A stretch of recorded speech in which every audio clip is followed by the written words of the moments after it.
scenario where you get in your car, start her up, and then it won't come out of park. You can't even push the button to come out of park. Let me show you what the problem could possibly be.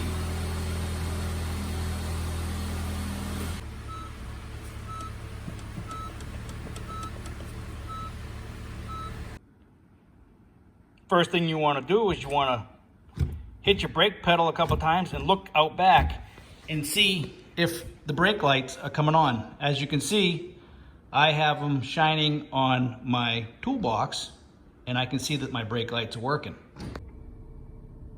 Another thing you can do to find out if your brake light switch is working or not, press on your brake pedal a couple of times, and as you do, you can hear down below the shifter, okay?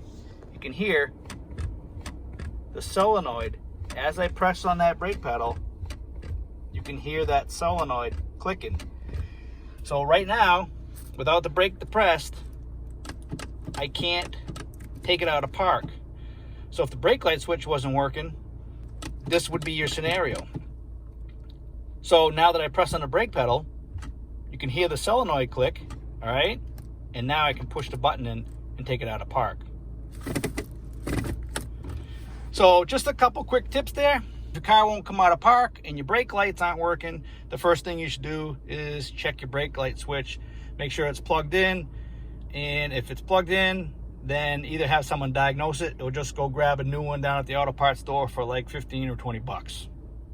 Guys, you got any questions or comments, leave them in the box below. If you like my videos, please subscribe. And if you want notifications of my new videos coming up, don't forget to ring that bell. Take care, guys. Have a great day. We'll catch you on the next video.